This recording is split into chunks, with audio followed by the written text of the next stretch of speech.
আমরা অ্যাকচুয়ালি আজকে এসেছি আমাদের সংগঠনের তরফ থেকে বিশ্ব হিন্দু পরিষদ বজরং দলের তরফ থেকে যে আগে থেকে একটা জারি করা হয়েছে, নিয়মে দেওয়া হয়েছে যে গরু যেন আজকে পাচার না হয় এবং গরুকে যেন আমাদের গোমাতাকে যেন হত্যা না করা হয়।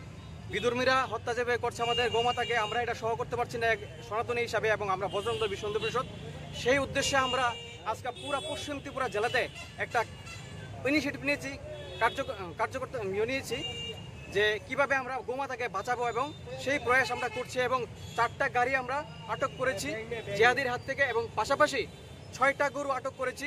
বর্তমানে পশ্চিম থানায় আমরা এগুলা হ্যান্ডওভার করেছি, প্রশাসনের সহযোগিতা নিয়েছি এবং প্রশাসন যা করবে সেইটাই আমরা মেনে নেব।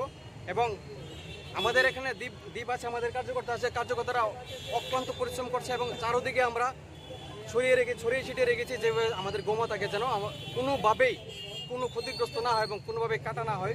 আমরা এটা সহ করছি না। কয়টা গরু এখন বর্তমানে এখন আমরা 6টা গরু বাজেয়াপ্ত করেছি। সেটা কোন জায়গায় নিয়ে যাচ্ছিল, কোথায় থেকে? এই তো পাচার করছিল নানান জায়গায়।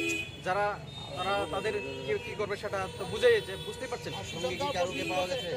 হ্যাঁ, পাওয়া গেছে, মালিক আছে। তারপরে যে ড্রাইভার আছে, ড্রাইভারকে বললাম যে আপনারা কিভাবে নিয়েছেন, কাগজপত্রে কোনো কিছু দেখাতে পারছে না, কোনো কিছুই নেই, একদম বিনা কাগজে তারা নানান ধরনের ভয় দেখাচ্ছে আমরা এবং অন্য পাওয়ার দেখাচ্ছে, কিন্তু পাওয়ারে আমরা দাঁড়ারি না।